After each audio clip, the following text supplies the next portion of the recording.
Dylan Ramos. I go to NJIT, and I'm studying computer science here at NJIT.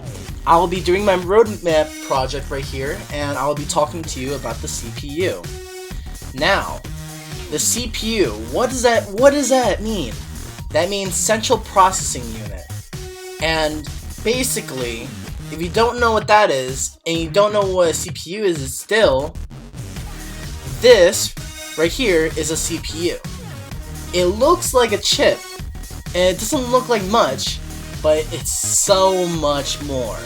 It's basically the brains of the whole operation. This is the motherboard where your CPU is going to be stored, and it's going to be stored right there in the CPU socket. And if you can't see, this is where the CPU socket is. So inside the CPU we have the main control unit that sends electric signals to the ALU, arithmetic logic unit, that helps do calculations such as subtraction, addition, and substitution. And what's inside the CPU is, you can think of it as a heartbeat. And a heartbeat sends pulses to the brain to help it keep on going. And that pulse to the CPU is called a time clock.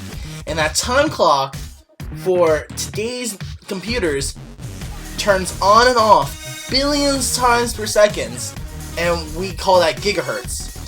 Giga meaning billion, and hertz means times per second. And it's turning on and off billions of times per second, allowing us to have the calculations we need at that instant moment, at a snap of the fingers. I'm showing you different types of CPUs. There's so many different types, but I'm going to show you about 3 right now. So there's single core, dual core, and quad core. I actually end up having a quad core in my personal computer, and the more cores, the more it could do a lot of multitasking, and it could be more efficient with everything that you're doing. There's so many different kinds of CPUs. How can I pick? Well, you can start off with the 2 main popular ones. There's AMD and there's Intel. A CPU better than the last one. Now, I can tell you that when you look at the new iPhone, every year from the year before, it kind of seems like it's the same exact phone. But every 2 years, if you're comparing it that way, there's a lot more of a difference.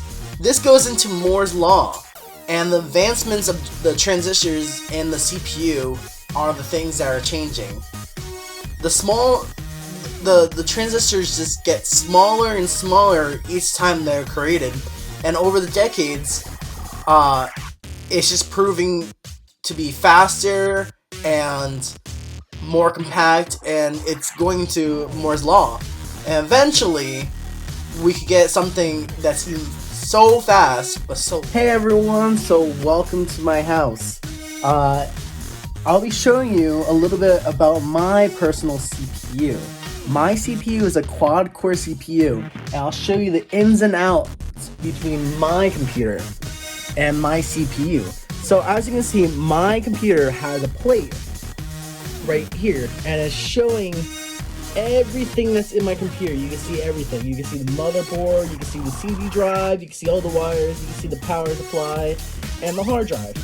So I'm gonna cut this and then show you what it looks like. So here we have my CPU, and here it is right here. So my CPU is actually underneath this fan right here, and it's being cooled down constantly when it's turned on.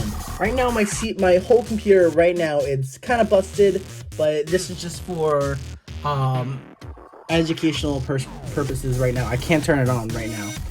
But right here is my GPU right here.